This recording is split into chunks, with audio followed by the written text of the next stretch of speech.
Storms expected for New Year's Eve and New Year's Day. That's why we're in our code red. Severe weather is going to be our first and foremost concern, I should say. Much colder conditions are expected by Sunday. This is going to be on the other side of the front. And yes, it looks like some scattered snow showers still appear possible for us. So we'll talk more about that in a little bit. But we take a look right now. We've got this flood watch that's in effect for our southern Kentucky counties and out towards West Tennessee too. It's possible that we could have a few more counties here in Middle Tennessee added to this as we head through the next 12 hours or so. So make sure you're tuning in tomorrow morning with Dan Guthrie for the latest. Let's take you right to Future Track. I want to walk you through this timing. We're going to spend some time on this to give you an idea of what's going to happen when, so you can then make plans accordingly. This is Friday morning. Tomorrow morning, I expect mostly cloudy skies. I do see some showers around for the morning as well, but not expecting severe weather to be a problem for us. That will not come until late Friday night, unfortunately, when we have a lot going on downtown and a lot of people outside. So again, we're looking at the potential for severe weather with lightning, gusty winds up to 60 miles per hour, maybe a tornado or two. That'll just kind of depend on the dynamics as the system is coming in. Now let's take a look at Future Track here. So much of the day will be pretty quiet. Temperatures should climb to about 70. Then we get into the evening hours and here comes the rain. Future Track's been pretty consistent the past 24 hours, putting most of these showers along and north of 40 for the overnight on Friday. So does not look like it'll affect all of Middle Tennessee, more so along and north of 40, and your chances increase if you're west of 65. So this is right at 11 o'clock, very close to downtown Nashville here. Showers, storms, lightning, gusty winds, you name it. Heavy rain will be a concern, especially for those up in southern Kentucky as we get these waves that'll come through. This is 1 a.m. Still looking at some showers here. Some of these could be on the strong side. Then we get towards 2, 3 o'clock, and I would expect our severe weather threat to diminish. We'll still have some weather around.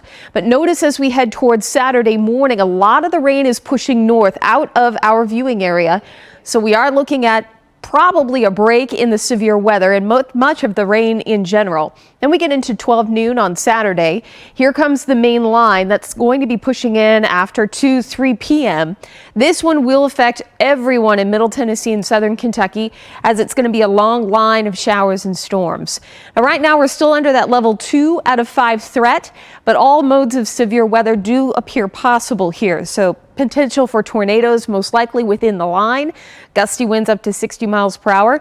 And keep in mind that we could look at some significant flooding in some spots, I would say most likely for those in southern Kentucky, with these multiple waves of rain coming through over the course of 24 hours, or 48 hours, I should say.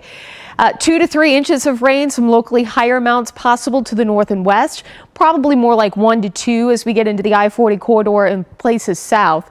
But this is 5 o'clock on Saturday, New Year's Day, and we're still looking at a very active afternoon. 6 p.m., the wave is starting to push more east. 7 p.m., still some moderate to heavy rainfall, likely finding the most intense thunderstorms along the leading edge, and that would be where our severe weather risk is.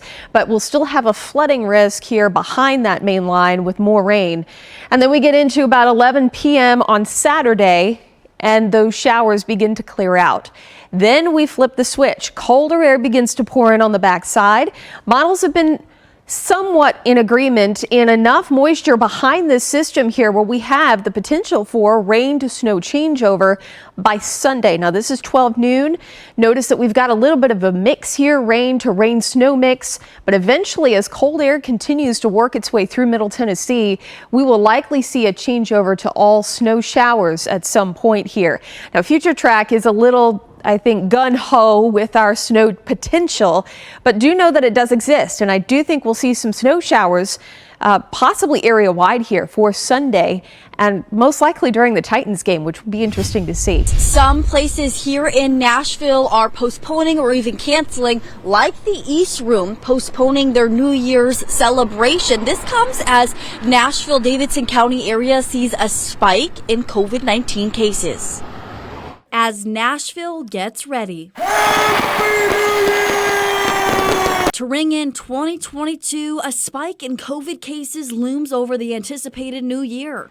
So much so that it has some venues like the East Room pushing back its celebration. It was kind of an easy one, really, as you know, events around town, we're starting to also reschedule or cancel. Manager Taylor Cole says the Nash Live New Year's experience at the East Room will now take place at the end of January. But the postponement didn't come as a surprise for guitarist Donovan Kirkpatrick, who was set to perform this weekend. We kind of maybe saw the writing on the wall a couple weeks ago as things were starting to kind of take off for the winter with some of the surges and things of that nature. According to Metro Health's dashboard, there are nearly 8,000 active cases in the county. But infectious disease expert Dr. William Schaffner says cases aren't just countywide. Here in Tennessee, COVID is out and about and spreading. It's causing, because we think it's much of it is Omicron. What's your message to people ahead of the New Year's holiday? Well, if we're going out to celebrate, either with friends in a location or out of doors, please gather with vaccinated people. For people like Kirkpatrick, whose plans were postponed, he says at the end of the day, they want a safe environment. Like I told the other band, I said, hey, this just gives us some extra time to put together the coolest, most poppin' show. Keeping a positive attitude as more changes come our way.